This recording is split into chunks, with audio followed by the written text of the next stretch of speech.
বক্তব্যের জন্য এ পর্যায়ে সম্মানিত উপস্থিতি বক্তব্য রাখবেন বাংলাদেশ জাতীয়তাবাদী দল বিএনপির ভারপ্রাপ্ত চেয়ারম্যান, আগামী রাষ্ট্রনায়ক, দেশনায়ক জনাব তারেক রহমানের ব্যক্তিগত আইন উপদেষ্টা, যুক্তরাজ্য বিএনপির সম্মানিত সিনিয়র সহসভাপতি, পার্বতীপুর ফুলবাড়ি গণমানুষের আশা আকাঙ্ক্ষার প্রতীক জনাব ব্যারিস্টার এ.কে.এম. কামরুজ্জামান ভাই।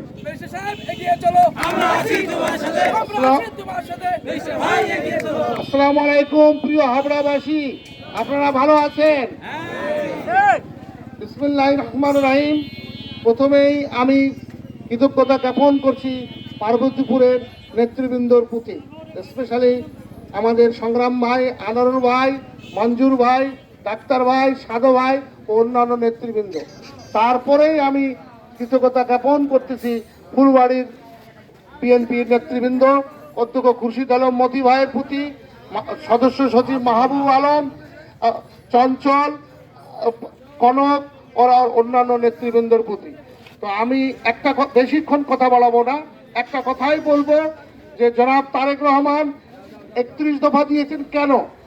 মানবিক বৈষম্যহীন সমাজ গঠন করতে। এই মানবিক বৈষম্যহীন সমাজ গঠন করার প্রয়োজন কেন আসলো? আপনারা জানেন পতিত সরকারের আমলে বাংলাদেশে আইনের কোনো শাসন ছিল না, খুন গুম, শিক্ষা ব্যবস্থা ভেঙে পড়েছিল, স্বাস্থ্যের অবস্থা খুব খারাপ হয়ে গেছিল, স্বাস্থ্য ব্যবস্থার অবস্থা অ্যাজ এ হোল বাংলাদেশ একটি অন্য দেশের দাসে পরিণত হয়েছিল। এই জন্যই যেমনিভাবে এই দেশটা অন্য দেশের একটা দাসে পরিণত হয়েছিল ৭৫ সালের 15ই আগস্ট পর্যন্ত, সিমিলারলি এই পতিত সরকারের আমলেও সেমনিভাবে হয়েছে, তেমনিভাবেই হয়েছিল। তাই এই বৈষম্য 31 দফার মাধ্যমে আমরা এই বাংলাদেশের যে স্বাধীনতার যে স্বপ্ন ছিল, বাংলাদেশের একটি সাম্য মানবিক মর্যাদাপূর্ণ বাংলাদেশ অর্থনৈতিক মুক্তি এই গঠন করার জন্য ঠিক তেমনিভাবে এই পতিত সরকার, যেটা আমি আগেই বলেছি, বাংলাদেশের সমস্ত ইনস্টিটিউশনগুলোকে ধ্বংস করে দিয়েছে। এইটাকে আপনাকে পুনরুদ্ধার করার জন্য 31 দফার প্রয়োজন হয়েছে। এই 31 দফায় কি বলা আছে আপনারা শুনলে, প্রথমেই বলা আছে কৃষকের কিভাবে উন্নয়ন করা যায়, কৃষক কিভাবে তার ফসল উৎপাদনের পরে কিভাবে ন্যায্য মূল্য পায়, এবং শুধু তাই না, কৃষকের কিভাবে উন্নয়ন করা যায় এই 31 দফায় বলা আছে। আরো বলা আছে সবার জন্য স্বাস্থ্য, কিভাবে স্বাস্থ্য ব্যবস্থা সকল মানুষের দোরগোড়া নেওয়া যায়, কিভাবে ফ্রি করা যায়। তারপরে বলা আছে কিভাবে প্রতিটি ফ্যামিলির জন্য একটি করে স্বাস্থ্য কার্ড প্রদান করা হবে। শুধু তাই নয়, আপনারা জানলে অবাক হবেন কিভাবে শিক্ষার উন্নয়ন করা যায়, কিভাবে আজকে পতিত সরকারের আমলে আজকে সমাজে গ্রাম থেকে গ্রামান্তরে সকলে মানুষ আজকে দ্বিধা বিভক্তি, সমাজে একটা বিভাজন ক্রিয়েট হয়েছে। এই জন্য একটা সত্যিকার অর্থে প্রতিহিংসা থেকে মুক্ত হয়ে একটা সুন্দর সমাজ কিভাবে গঠন করা যায়, কিভাবে যুব উন্নয়ন করা যায়, সে সর্বোপরি বাংলাদেশকে একটি মানবিক বৈষম্যহীন সমাজ কিভাবে গঠন করা যায় এই 31 দফায় বলা আছে। তো এই জন্য আমি এই 31 দফা বাস্তবায়ন করতে গেলে কি করতে হবে?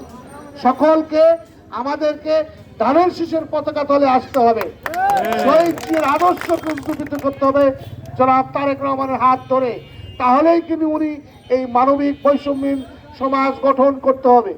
এই কারণে প্রিয় হাবড়াবাসীকে আমি অনুরোধ করব, আপনারা সকলেই ধানের শীষের পতাকা তলে আসুন, আমরা যেন সকলেই মিলে